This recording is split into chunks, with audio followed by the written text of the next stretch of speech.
Армысыздар, ардақты ағайын, қадірменді ұлттық өнердің жанкүйерлері. Қазақстан ұлттық арнасы мен Қазспорт телеарнасында көкпардан жасөспірімдер арасындағы ел чемпионаты. Микрофон алдында Нұрсұлтан Құдайбергенұлы.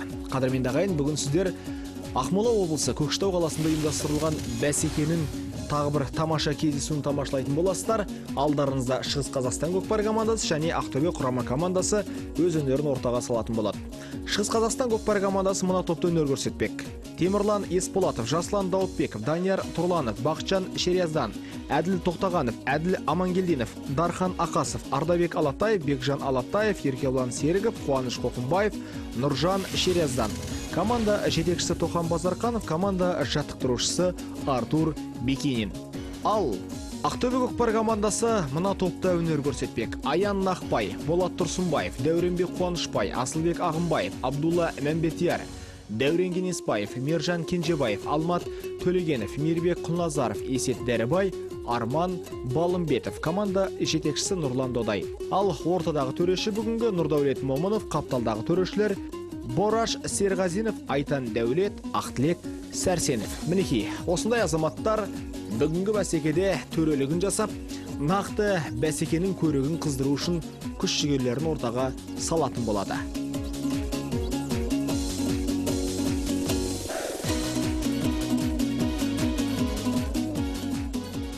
Бүгінгі бәсеке, қадірменді ағайын, өздеріңізге мәлім, Ақтөбе және Шығыс Қазақстан көкпар командалары арасындағы кездесу өте бір тартысқа толы болмақ деген ойымыз бар.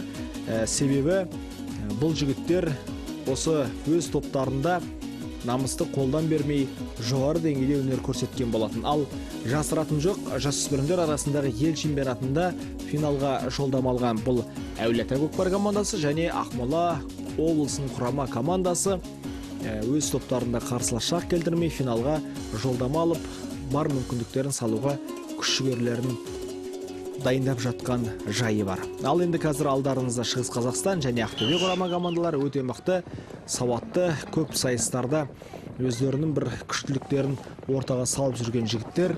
Енді бұл кездесу осы бәсекенің 7-ші кездесу екендігін естеріңізге сала кетеміз. Енді бұл құрама командалар финалға жолдама ала алмай қалды, бірақ дегенмен де намысты қолдан бермей жоғары деңгейде өнер көрсетуге ниеттері бар екендіктерін танытты. Енді жасыратын жоқ, Ақтөбе көкпар командасының құрамында өнер көрсетіп жатқан жігіттердің барлығы бірыңғай осы Ақтөбе облысында туып өскен, сол облыста жаттығады.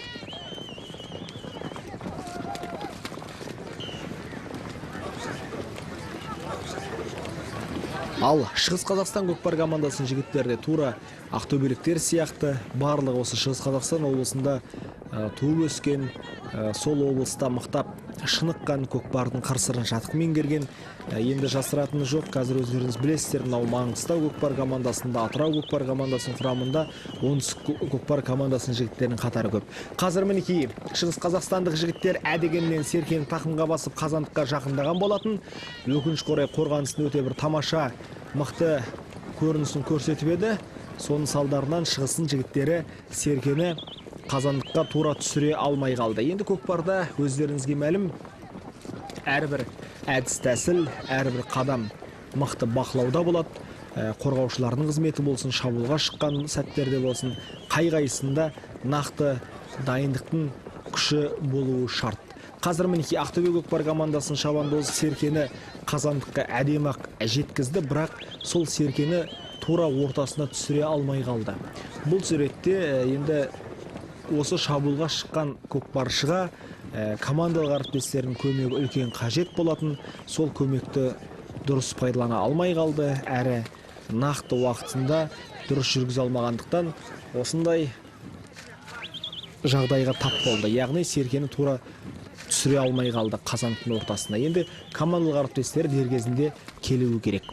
Ал ортада қазір жекпе-жек сайысы Болат Тұрсынбаев пен Жаслан Даутбектің арасындағы сіздер текетіресті көріп отырсыздар. Енді Ақтөбе көкпар командасындағы атақты Мираж, Торы тұлпар көбіне осы Мағжан Ахетов мініп талай жекпе-жекте намысты қолдан бермеген. Ал Шығыс Қазақстандық мынау Ақбозаттың өнеріне қараңыздар қадірменді ағайын. Астындағы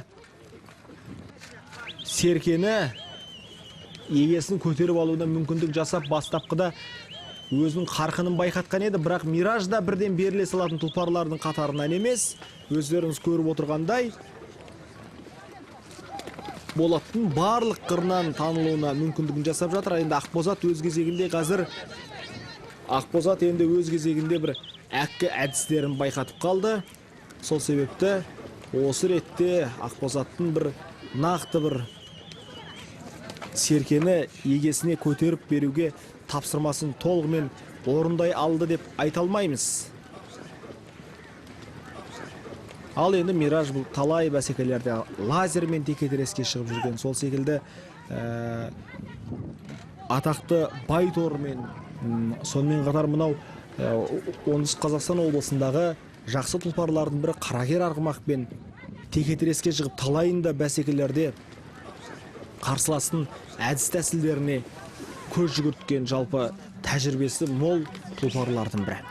Енді жекпе-жек сайысында өздеріңізге мәлім, ортадағы жігіттерге 2 минут уақыт беріледі. 2 минутта көтер алмаған жағдайда басқа көкпаршылар ортаға шақырылады. Мінекей қазір қос бірдей командадан басқа жігіттер шықты. Аян Нақбай және Еркебұлан Серков қадірменді ағайын ортада. Қазір қайсы көкпаршының мерейі үстем болар екен? Байқап көрелік. Жаман емес, шығыс қазақстандық жігіттің өнері өзгелерден өзгеше болып жатқан жайы бар. Тамаша, мінекей Серкені қазір бірінші болып торы тұлпарымен тақымға мықтап басты деуге болады. Керемет, қазір шабуылға шығатын болады. Енді командалық әріптестерінің қолдауы қажет бұл жігітке. Командалық әріптестері қазір дер кезінде жанынан табылып бар мүмкіндікті жасай кетсе, шығыс қазақстандық көкпаршылар есепті ашатын болады қадірменді ағайын. Қазір мінекей екеуі де бірге таласып қазандыққа жақындады. Қорғаныста күшейіп кетті. Қалай қылар екен? Намысты қолдан бермейді деген үмітіміз бар, бірақ дегенмен де жігіттердің тартысы, текетіресі жаман емес. Тура осылай өрбейтін болса, шығыс қазақстандық жігіттер есепті ашуға мүмкіндіктері бар екендіктерін дәлелдеп отыр. Бастысы қазір намысты қолдан бермеу керек, ұмтылу керек. Ақтөбелік жігіттерде қазір қорғанысты осы сәтте күшейтіп жіберді. Мінекей, қорғаныс керемет. 6-шы нөмірдегі Дәурен атты көкпаршыны көріп отырсыздар. Қазір жирен тұлпарымен тура шығыс қазақстандық жігіттер қазандықтың түбінде Серкені салайын деп тұрған сәтінен қарсыластың тақымынан Серкені жұлып алып кетті. Тақымнан Серкені суыру деген сөз бұл көкпаршының білек күшін мықтылығында, бойындағы күштің күштілігінде қадірменді күші бар екендігін танытып отыр. Осындай жігіттердің өнері көпке үлгі болу керек деп ойлаймыз. Керемет. Қазір Серке бірақ тақымынан түсіп қалған жағдайына да куә болдыңыздар. Ортадағы текетіресін нағыз қызған шағы. Қазір қазандыққа кім бірінші болып Серкені жеткізер екен? Енді осы сәтті біз күтетін боламыз. Кімнің мерейі үстем болар екен?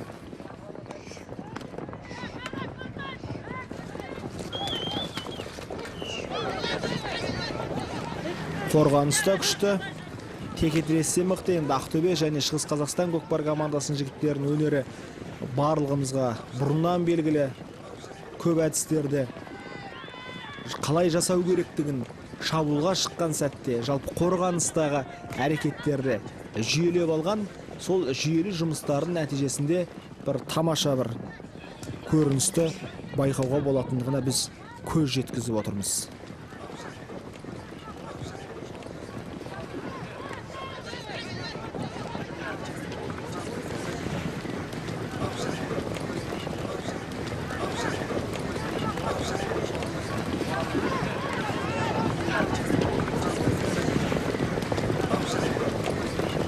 Қазір мінекей шабуылға шыққан сәті Серке ойналан сыртына шығып кетті.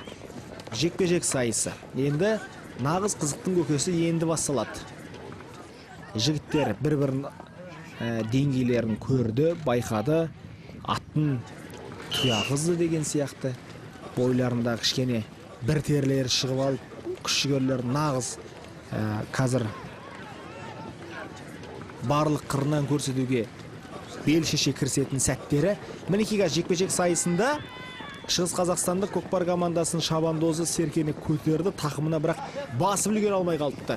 Байқасаңыздар, бәсекенің бірінші минутынан Шығыстың жігіттері Серкені тамашақ басып жатыр, бірақ соны жеткізе алмай жатыр Қазандыққа. Осы жағынан осал түсіп жатыр.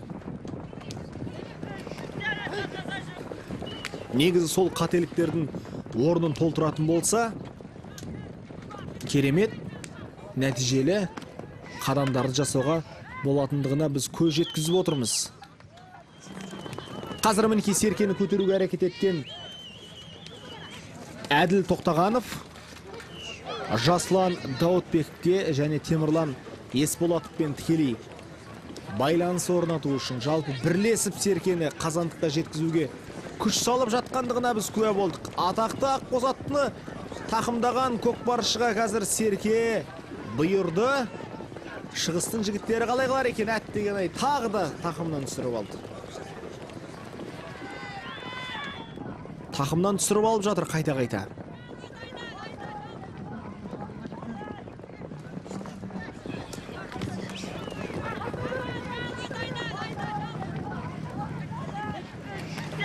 Мінекей қазір кімді мерей үстем болар екен? Серкенің сирағына қолы түйді. Шығыстың жігітінде қазір нағыз тартыс. Мінекей осылай жұлып алу керек. Жаслан Серкені алдына өңгерген бой Қазандыққа тамаша Серкені тастады. Салым. Есеп 1-0. Қадірменді ағайын, бұл Шығыс Қазақстан көкпар командасының шабандозы Жаслан Даутбеков. 1997 жылы дүниеге келген тұлпары Сұңқар. Торы Сұңқардың көмегімен есепті ашты. Астындағы аты сәл Қазандықтан үркіп жүргендігі байқалады. Серкені лақтырған сәтінде айнала шауып кетті, алшақ шапты. Негізінде көбіне аты мықтап үйренгенде тура Қазандыққа тоқтай қалып, егесін Серкені лақтыруына бар мүмкіндігін жасайтын еді. Бірақ дегенмен де Торы Сұңқардың көмегі көп болды. Есеп 1-0. Шығыс Қазақстан көкпар командасы алда келе жатыр. Қазір қандай деңгейде бәсекенің өрбитіндігіне енді алдағы уақыттың еншісінде екендігін барлығымыз білеміз, бірақ дегенмен де есеп ашылды. Нақты көріністер белгілі бола бастады. Шығыстың жігіттерінің ұйымшылдығы жалпы бірлесіп көп істі атқаруға сақадай сай екендіктері бірден байқалды. Бұл енді тамаша, өз кезегінде командалық бәсекенің жүйесі қалыптасып, жалпы әрмен қарай Серкені еселеп салуға жол ашылады деген сөз.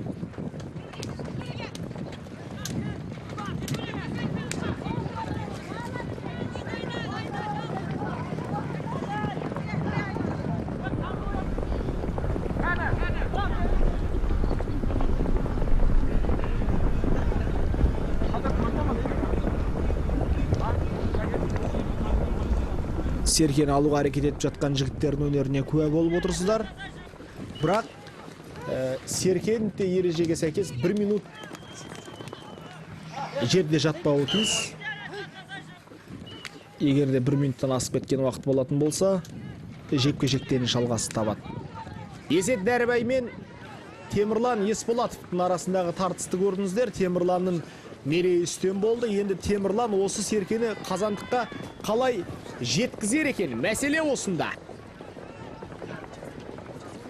Командалық әріптес көмектес тұлпарын тізгіннен тартып қолдауын аяп жатқан жоқ. Қазандыққа жақындаған сәті қорғаушылардың барлығы осы Темірлан алдын ашып мықтап Серкені лақтыруына мүмкіндік жасады. Тамаша салым. Есеп 2-0. Шығыс Қазақстан көкпар командасының жігіттері шабуылды әрбір әрекетті бақылауға алды, жол ашылды десек те болады. 1997 жылы дүниеге келген Темірлан Есболатов, тұлпары құлагер, Шығыс Қазақстан облысында дүниеге келген.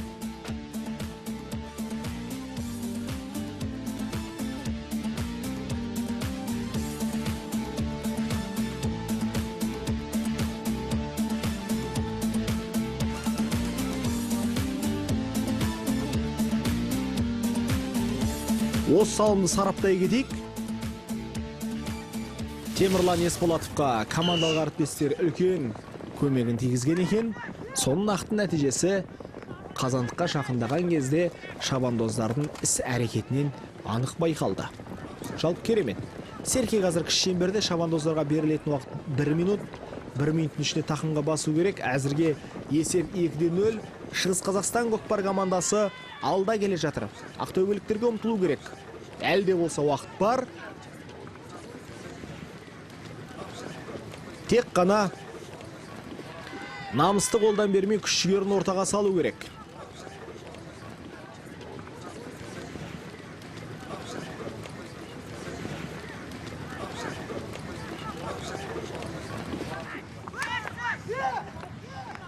Мінекей, Серкен тағыда Шығыс Қазақстан көкпар командасын шабандозы бірінші болып көтерді, бірақ толығымен басып үлгермепті.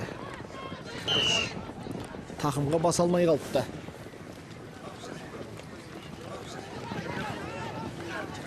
Қайта жекпе-жек сайыс ұйымдастырылады. Ортадағы төреші Нұрдәулет Момынов. Мінекей қазір бәсекені жалғастыру жөніндегі нұсқауын берді. Болат пен Темірлан Есболатов. Мінекей Темірлан тағы да өз ыңғайын тауып алды жекпе-жек сайысында. Көбіне сол жағымен Серкені көтереді екен. Ал енді ақтөбелік жігітке тура Темірлан Есболатовтың осал тұсын табу керек. Сонымен қатар Темірланды байқасаңыздар оң жағына да сол жағына да беретіндігі байқалып қалды қазір. Енді қай жағынан келсе де батырға оңда бір солда бір дегендей Темірланға Серкені қай жағынан болса да тақымға басуға мүмкіндігі бар екендігін танытуда.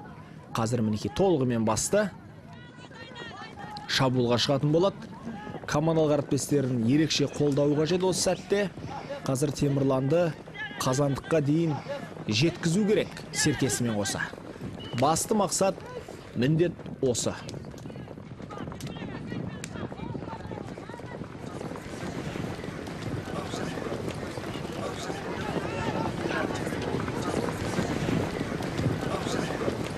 Ойын ережесін бұзғандығы үшін Ақтөбе көкпар командасының шабандозы 7-ші нөмірдегі Мержан Кенжебаев 5 минут қара нарға тоғытылды. Яғни өте ойынды өрескелі бұзғандығы үшін осындай жаза қолданылып отыр. Өте тәртіпті, тамаша бәсекені көрсету керек. Қазір мінекей Темірлан шабуылда. Қазандыққа жақындаған сәті командалық әріптесін екеуін қазір қалай қылар екен Серкені? Әттегенде тақымнан суырып шығара алмай қалды. Осындай мүмкіндікті мүлт жібермеу керек. Қазір Ақтөбе көкпар командасының жігіттері бас аяғы 3 қана көкпаршымен өнер көрсетіп жатыр. Тамаша салым. Салымды салған Темірлан Есболатов қадірменді ағайын. 1997 жылы дүниеге келген. Тұлпары құлагер, атақтақ құзат. Мінекей, бәсекенің алғашқы кезеңі аяқталуына санаулы секундтар қалған кезде есепте еселеп кетті бұл азамат. Қараңыздар қандай күштілік.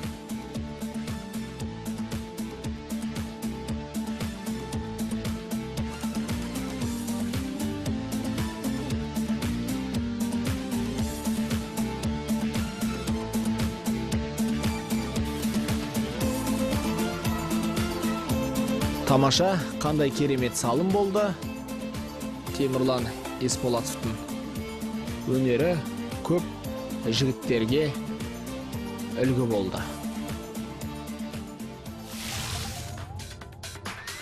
Қадірменді ағайын, осыменен ойынның алғаш кезеңінде аяқталды. Есеп 2-0. Шығыс қазақстандық жігіттер алда келе жатыр.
тамаша. Әрбір әдіс тәсілдерімен шығыстың жігіттері алғашқы бөлімді қадірменді ағайын өте жоғары деңгейде керемет әдіс тәсілдерімен бастады. Нақты дайындықтың үлгісін көрсетті.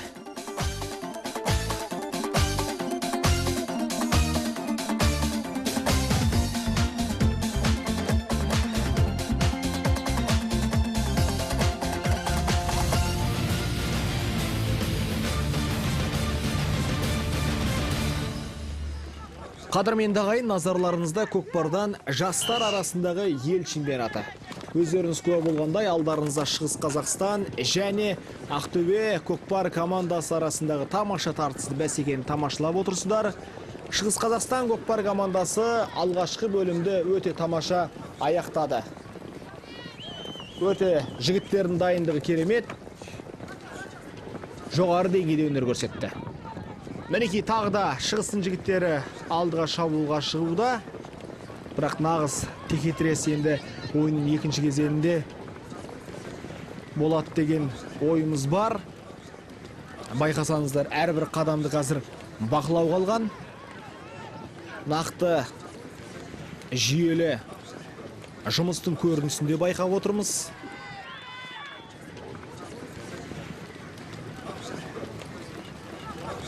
Жігіттерінде қарқыны жаман емес. Әсіресе Темірлан Есболатов тағы да мінекей әттеген Серке ойналан сыртына шығып кетті. Тамашақ Серкенің басып алуға әрекет еткен еді. Енді қадірменді ағайын айта кетуіміз керек. Жігіттердің әрбір қадамы бақылауда. Керек десеңіз, қамшысына дейін басты назарға алынады.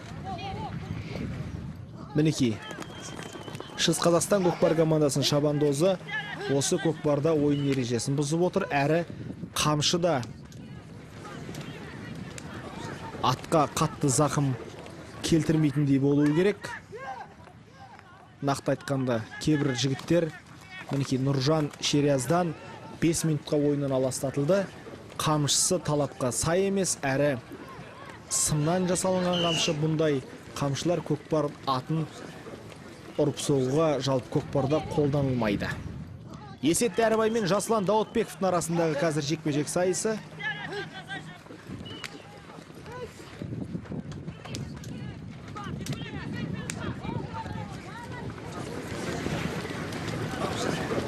Әттеген Серкені көтеруге әрекет еткен еді. Бірақ Шығыс Қазақстан көкпар командасының шабандозы Жаслан мүмкіндікті мүлт жіберіп жатыр қайта-қайта. Қазір мінекей, енді бір әрекеті бар еді. Ақтөбелік көкпаршы жігіттердің өте бір тамаша қарқындары күшті екендігіне көз жеткізіп отырмыз. Бірақ байқасаңыздар, қорғаныста өте керемет.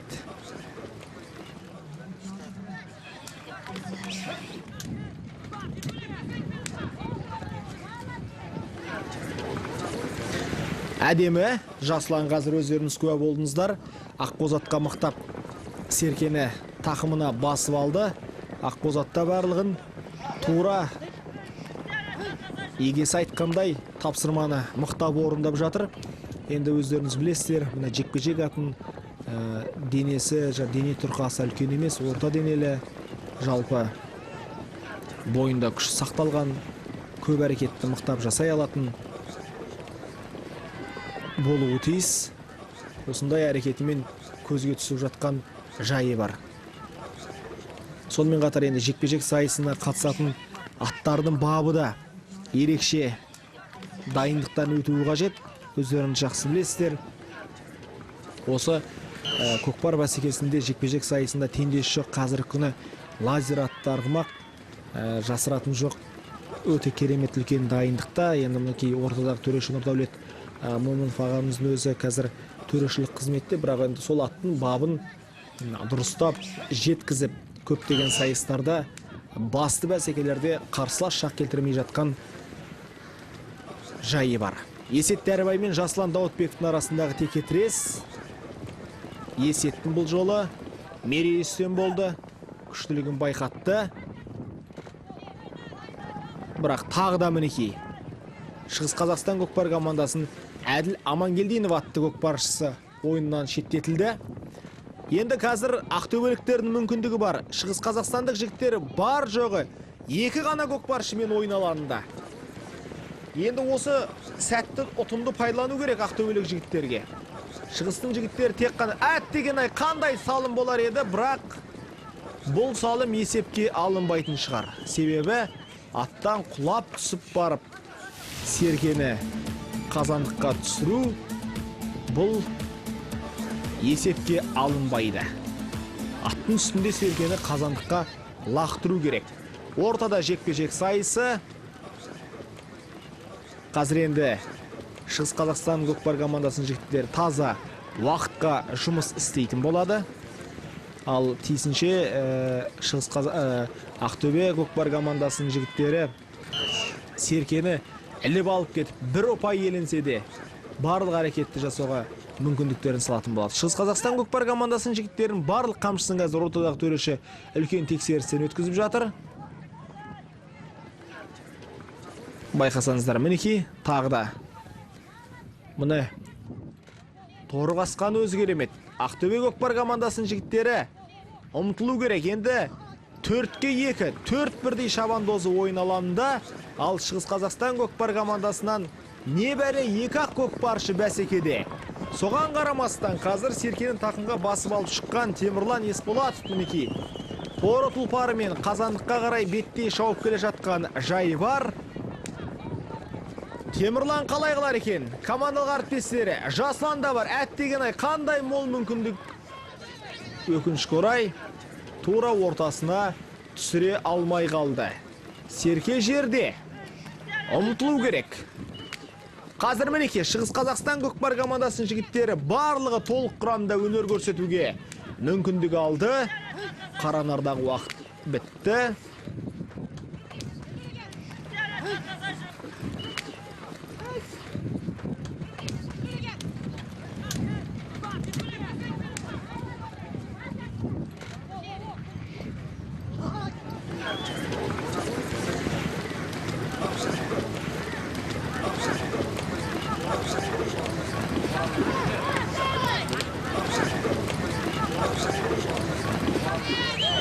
Өте керемет. Серке шеңберде жекпе-жек.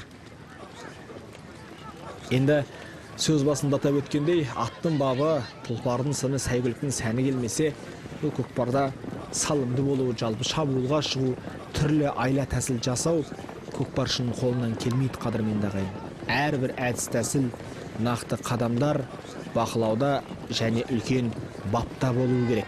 Мінекей қазір ақтөбелік жігіттер әттеген-ай, қандай тамаша. Серкен алдына ғана өңгеріп емін-еркін келе жатқан жайы бар еді, бірақ түсіріп алды. Білектің күші де керек, жігіттерге тәжірибе жетіспей жатыр. Ол жағында атап өтуіміз керек. Керемет мүмкіндіктердің барлығын мүлт жіберіп алып жатқан жайлары бар.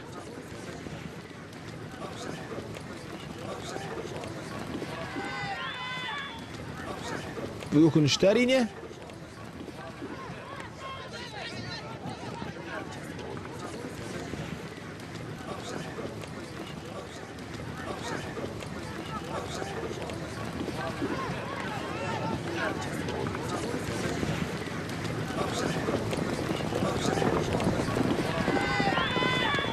Шабуылға шыққан сәтін байқап отырмыз тағы да Шығыстың жігіттерін. Қазір мінекей нағыз тартыстың қыза түскен сәті.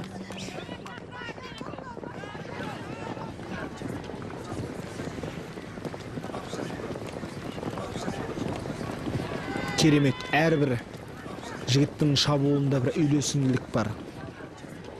Нақты тапсырманы жүктей біледі, қорғана біледі, әрі капитанның айтқан сөзіне бағына біледі. Командалық бәсекеде негізі керегі осы жігіттерге.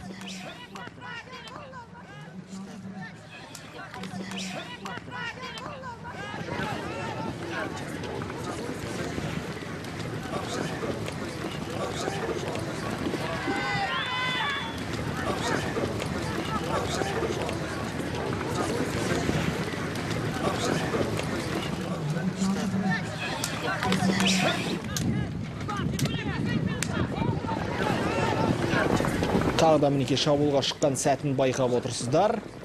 Бұл жолы ақтөбеліктер Серкені тақымға басқан еді, бірақ тағы да Серке ойналған сыртына шығып кетті. Жекпе-жек кезекте әдеттегідей. Ақтөбеліктерге келер жылы ел чемпионатына үлкен дайындықпен келу керек. Команданың құрамы жалпы әрбір әрекетті дұрыс жасауына күш салу керек. Мүмкіндіктерін молайту керек. Болат Тұрсынбаев пен Бақытжан Шериязданның арасында қазір жекпе-жек сайысы. Болат Тұрсынбаев Серкені тақымға басты. Болаттың мықтылығын көреміз енді. Әттеген ай, Болатқа мүмкіндік бермеді. Шығысын жігіттері қай бағытқа шабуылға шықса болды, қарсыластары бірден алдын қақпайлап, торылдап жолын жаба қалады. Мінеки осындай бір әдемі әдістері бар. Болат пен Бақытжан.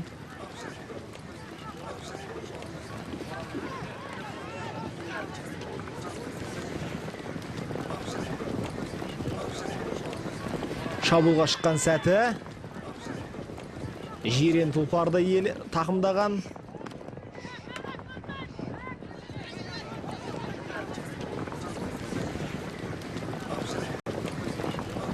Енді басысы бағытынан айнымай тура әрекеттерді жасаса болғаны.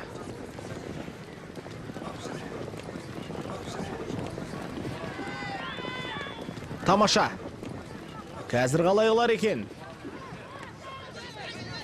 Өте керемет мүмкіндік. Салым.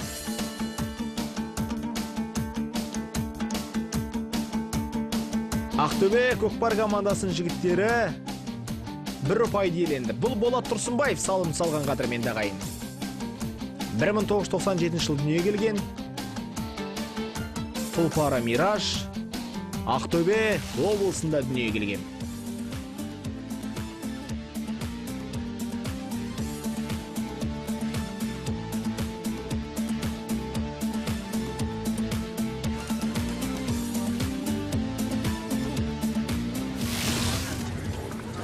Серке шеңберде екінші кезеңді аяқталуына санаулы минуттар қалды. Енді жігіттер бүгінгі бәсекеде өздеріңіз куә болғандай, шығыстың жігіттері намысты қолдан бермеді, жасыратын жоқ. Әрбір қадам, әрбір әдіс тәсілдерін жоғары деңгейде жүзеге асыра білді. Енді осы командалардың қайсы бүгінгі бәсекеде жеңіске жетеді, сол команда осы ел чемпионатының жалпы қадірмен дағайын 5-ші орнын иеленетін болады.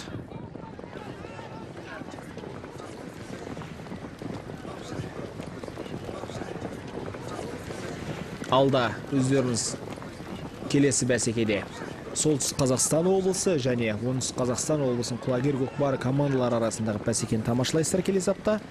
Ол командалар 3-ші орынды сарапқа салатын болады, ал арғы аптасында нағыз бәсекенің қызған шағы нүктесі қойылады.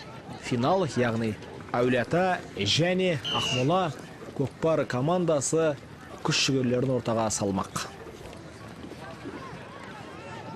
Болат пен Темірлан арасындағы жекпе-жек сайысы.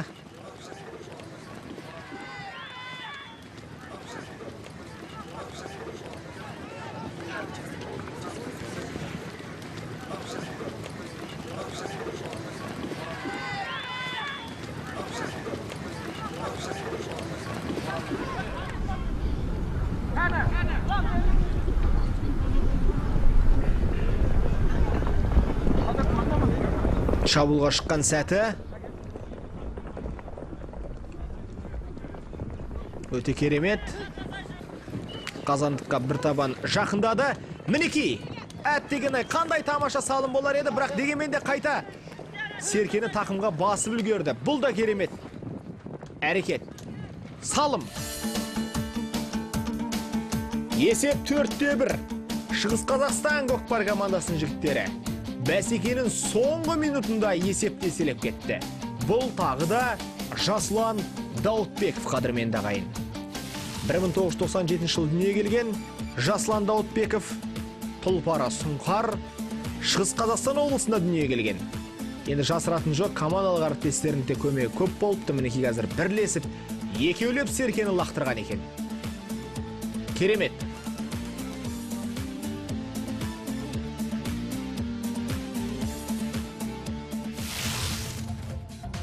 Осыменен қадірменді ағайын, бүгінгі бәсекеде өз мәресіне жетті. Шығыс Қазақстан көкпар командасы осы бәсекенің қорытындысы бойынша ел чемпионатында 5-ші орынды иеленді. Ал келесі аптада сіздер Солтүстік Қазақстан облысы және Оңтүстік Қазақстан облысының көкпар командалар арасындағы тамаша тартыс тамашалайтын боласыздар. Өте керемет қызықты бәсеке, ал арғы аптасында финал Әулиеата және Ақмола көкпар командасы. Ал бүгінгі бәсекеде Шығыс Қазақстан көкпар командасы атынан Жасұлан Даутбеков, Темірлан Есболатов екеуі өте жоғары деңгейде өнер көрсетті. Қос бірдей көкпардың ұланы 2 салымнан иеленді. 2 рет салымды болды. Бұл да өте үлкен жақсы нәтиже. Ал қадірменді ағайын, Ақтөбе көкпар командасынан Болат Тұрсынбаевтың мерейістен болды.